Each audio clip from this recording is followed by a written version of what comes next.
We are here in Brooklyn at the gas station where O'Shea Sibley was murdered simply for being gay and dancing while pumping gas. As you clearly can see, the people are here to not only celebrate his life, but to protest against gay bashing. Now we're going to go around to maybe speak to some of his friends and loved ones and people who was affected by this tragic situation. Did you know O'Shea?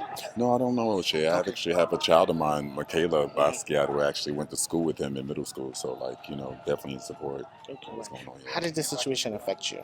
Well, it's affecting my community, as you can see. I mean, we've been affected by many things that's been going on for so many years. But, in 2023, is this what we're dealing with right now? So it's kind of weird. So why not, come out and, as a community, we have an opportunity to speak our voice and raise our voice, and so we could be heard. But what a moment to have this happen. Right, it shouldn't take this, but... And did you have the chance to see the interviews where, people are questioning if it was a hate crime or not? Do you feel like this was a hate crime? I mean, if you look at everything and you see, the outcome of how it all happened, I mean, regardless of anything, whether what space we're in, when we try to be ourselves and be free and dance, and this is one of those things, because voguing is always considered to be that effeminate thing that bothers a lot of people. So obviously, what they were celebrating was bothering other people. So of course, why wouldn't it not be a hate crime if it's something that they were doing at their own time in their own space? What change would you like to see from this? Well, I mean, like I said, I haven't had the opportunity to completely meet him one-on-one. We've been in the same environment spaces because of ballroom, and we compete. So you be around so many people, and that's why I said love my community, because you can be around someone that you don't even know but still celebrate the same thing.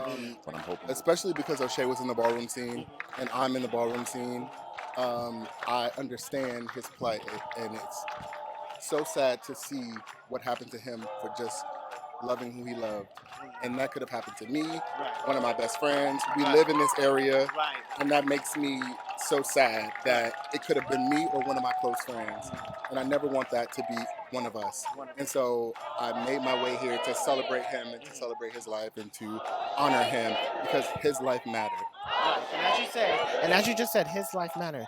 Do you feel like people are making enough noise about this situation? Well, I mean, look around. We showed up, right? And I found out about it through you guys from Instagram and through my organization, Black Gifted and Whole, and I wanted to post it and repost it to make sure that other people showed up, and so I'm here for that.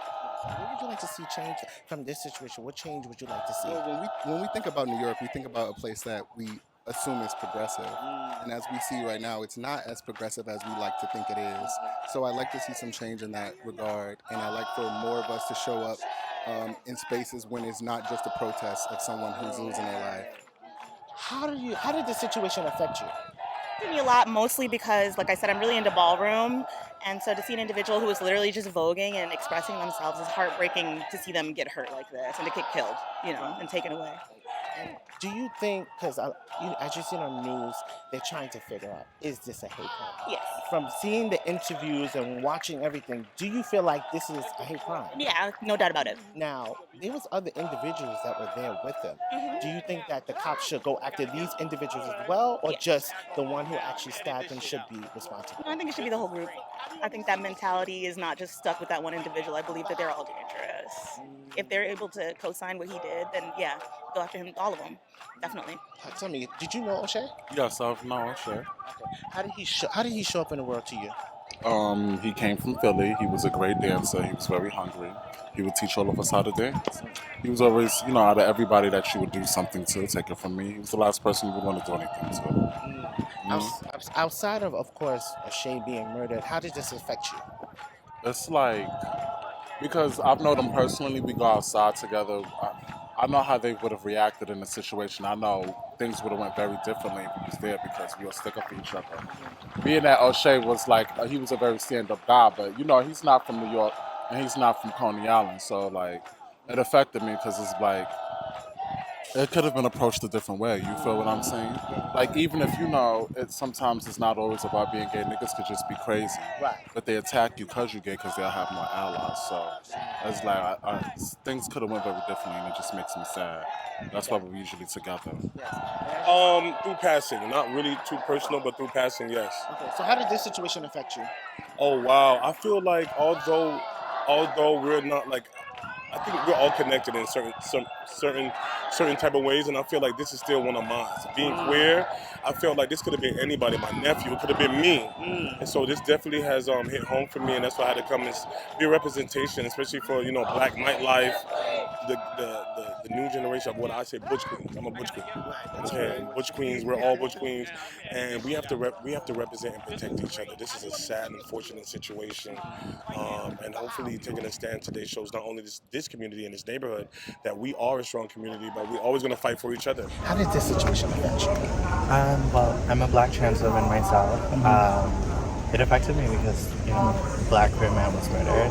And not only that, but also a Hispanic trans woman was killed up in the Bronx as well. Around the same month, knowing that someone killed a man for simply just voting and dancing and experiencing their lives with joy, it truly disheartens me.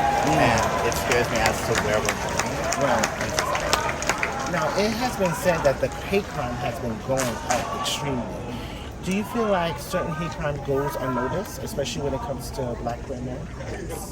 Yes, 100%. I think constantly when we look at hate crime statistics, especially on the FBI has a good site that tracks hate crimes.